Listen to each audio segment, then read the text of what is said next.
I recall feeling at the time that it was so valuable. A lot has happened since then, of course. So it's in the back of my mind at the present moment. But you taught me a lot about the the conversations to have and how to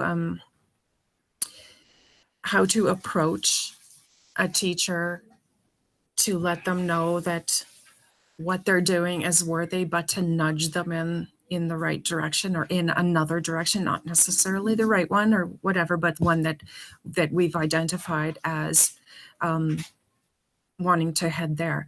So I enjoyed listening to you do the pre-conference on the first one, and just all the noticings. You called them noticings, and so now I've adopted that terminology.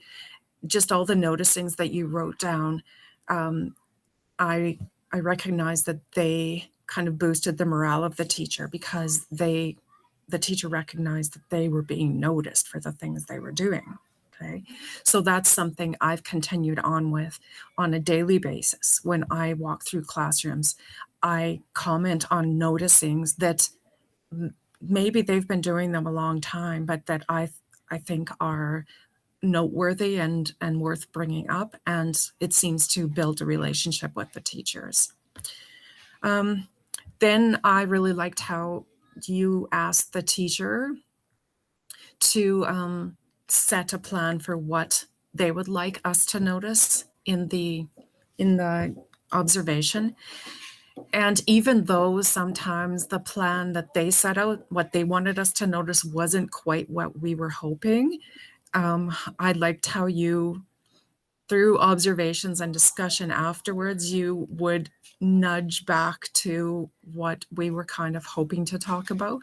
So I found that quite interesting, and I learned a lot from that. What was the story you told yourself about your instructional leadership or your ability to do what we were going to do with that particular teacher? What was the story you were telling yourself about yourself? I didn't really know what was ahead of me, and we had been on quite a steep learning curve here, so everything seemed new, and so this was just something else that I felt I wasn't adequate at, or I didn't quite know about yet. So it was a step in my professional growth plan as well for the year. So I think I was telling myself that you were going to come in and show me the most wonderful way of going through and being an instructional leader, and I was a willing participant. I was just game for it. So, what was the story then that you told yourself after you went through the walkthrough? How did that change your story that you tell yourself about your capacity as an instructional leader? I think afterwards I was very confident. I think you showed me that I am capable of doing a lot of these things, and in many cases I was already doing them, but I couldn't pinpoint and give them a name, and you gave names to them. You gave noticings and different little names that help during the process. And I think I just felt more confident after, and I'm like, oh yeah, I got this. What was the story that you told yourself about this particular teacher or your teachers prior to doing this process? And then how did that story change as you went into classrooms and observed? I know we have great teachers, and I also know that we can all learn and grow from each other and from independent PD opportunities. But I knew that the teacher I was about to work with was probably going to be a bit resilient, or not resilient, resistant, sorry, to ideas and suggestions because of the numerous years that the teacher has under her belt. And she is a very good teacher and set in her ways and all of that. Great results from the classroom.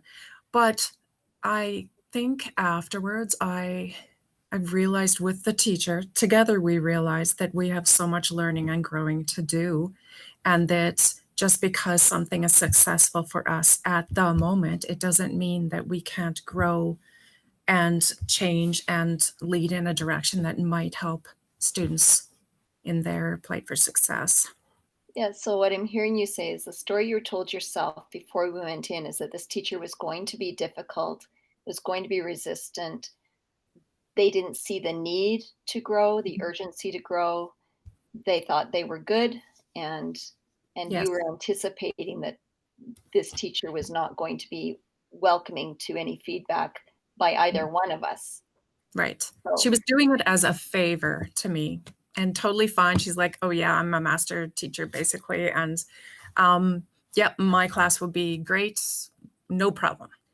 And throughout the process and through the end of it, changes have been made in that classroom. And to this day, they are still happening. The changes that have been made have stuck, and it's for the betterment of the class. And it's exciting to see that.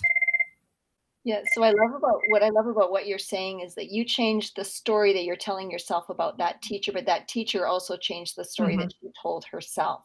And that there's a way, you taught me a way around kind of making it seem like it was maybe her idea all along.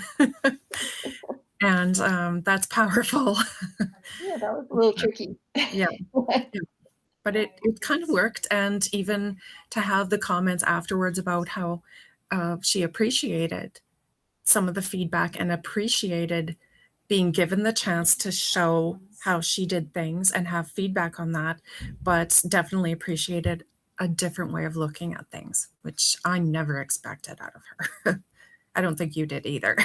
I totally did not. I thought you'd set me up. This is Really? the ultimate challenge. Like, okay, you thought Okay, you could no. do it, but maybe it's not your match.